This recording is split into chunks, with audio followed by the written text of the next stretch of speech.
Hi ಎಲ್ರಿಗೂ ನಮಸ್ಕಾರ. ಚಿತ್ರಲೋಕ ಚಾನಲ್ಗೆ ಎಲ್ರಿಗೂ ಸ್ವಾಗತ. ಇವತ್ತು ಬೀಡ್ಸ್ನ ಯೂಸ್ ಮಾಡಿ ಕುಚ್ಚನ್ನ ಹೇಗೆ ಹಾಕೋದು ಅಂತ ನೋಡೋಣ.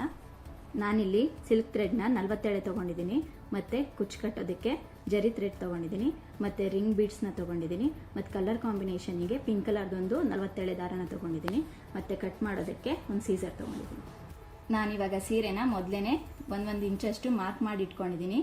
ಇವಾಗ ಕೆಳಗಡೆ ಪೋರ್ಷನಿಂದ ಸೂಜಿನ ತಗೊಂಡು ಅದಕ್ಕೆ ರಿಂಗ್ ಬೀಡ್ಸ್ನ ಹಾಕೊಂಡು ಎಳ್ಕೊಳ್ಳೋಣ. ಥ್ರೆಡ್ನ ಎಳ್ಕೊಂಡಾದ್ಮೇಲೆ ನಮಗೆ ಎಷ್ಟು ಲೆವೆಲ್ ಬೇಕೋ ಅಷ್ಟು ನೋಡಿಕೊಂಡು ಕಟ್ ಮಾಡ್ಕೊಂಡಾದ್ಮೇಲೆ ನೆಕ್ಸ್ಟ್ ಅದನ್ನು ಜರಿ ಥ್ರೆಡ್ಡಿಂದ ನಾಟ್ ಮಾಡ್ಕೊಳ್ಳೋಣ. ಜರಿ ಥ್ರೆಡ್ಡಿಂದ ನಾಟ್ ಮಾಡ್ಕೊಳ್ಳುವಾಗ ಕೆಳಗಡೆ ಒಂದು 3 ಸುತ್ತು ಗಟ್ಟಿಯಾಗಿ ಸುತ್ತಕೊಂಡು ನೆಕ್ಸ್ಟ್ ಅದನ್ನು ಉಲ್ಟಾ ಮಾಡಿಕೊಂಡು ಹೂ ಕಟ್ಟೋ ರೀತಿಯಲ್ಲಿ ನಾವು ನೀಟಾಗಿ 3 ಸುತ್ತು ನಾಟ್ ಮಾಡ್ಕೊಳ್ಳೋಣ. ಇಷ್ಟು ನಾಟ್ ಮಾಡಿಕೊಂಡ್ರೆ ಸಾಕು, ಕುಚ್ಚು ಗಟ್ಟಿಯಾಗಿ ಕುತ್ಕೊಳ್ಳುತ್ತೆ. ನೆಕ್ಸ್ಟು ಜರಿ ಥ್ರೆಡ್ನ ನಾನು ಕಂಟಿನ್ಯೂ ಆಗಿ ಇಟ್ಕೋತಾ ಇದ್ದೀನಿ. ನೆಕ್ಸ್ಟು ಅದೇ ರೀತಿಯಾಗಿ ನಾನು ಇನ್ನೊಂದು ಕುಚ್ಚನ್ನ ಹಾಕೋತಾ ಇದ್ದೀನಿ. ನಾರ್ಮಲಾಗಿ ಸೂಜಿನ ಪೋಣಿಸ್ಕೊಂಡು ಎಲ್ಲರೂ ನಾಟ್ ಮಾಡ್ಕೊಳ್ತಾರೆ, ಬಟ್ ನಾನಿಲ್ಲಿ ಜರಿ ಥ್ರೆಡ್ನ ಹಾಗೆ ಕಂಟಿನ್ಯೂ ಮಾಡಿಕೊಂಡು ಕುಚ್ಚನ್ನ ಕಟ್ಕೋತಾ ಹೋಗ್ತಾ ಇದ್ದೀನಿ. ನೋಡಿ, ಈ ರೀತಿ ಕೆಳಗಡೆ 3 ಸುತ್ತು ಸುತ್ತಕೊಂಡು ಮೇಲ್ಗಡೆಗೆ 3 ನಾಟ್ ಹಾಕೊಂಡು ನೆಕ್ಸ್ಟ್ ಜರಿ ದಾರನ ಕಂಟಿನ್ಯೂ ಬಿಟ್ಕೊಳ್ಳೋಣ.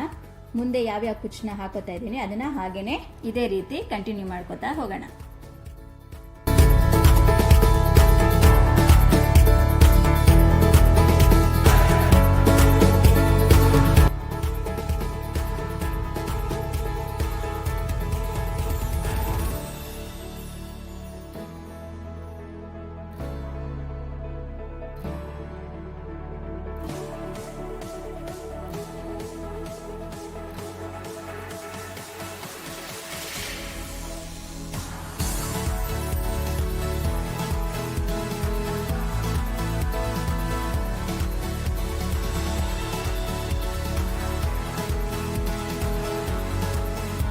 ಈ ರೀತಿಯಾಗಿ ಜರಿ ಥ್ರೆಡ್ನ ನಾವು ಕಂಟಿನ್ಯೂ ಮಾಡಿಕೊಂಡು ನಾಟ್ ಮಾಡ್ಕೊಳ್ಳೋದ್ರಿಂದ ಟೈಮು ಸೇವ್ ಆಗುತ್ತೆ, ಹಾಗೆ ಗಟ್ಟಿನೂ ಇರುತ್ತೆ.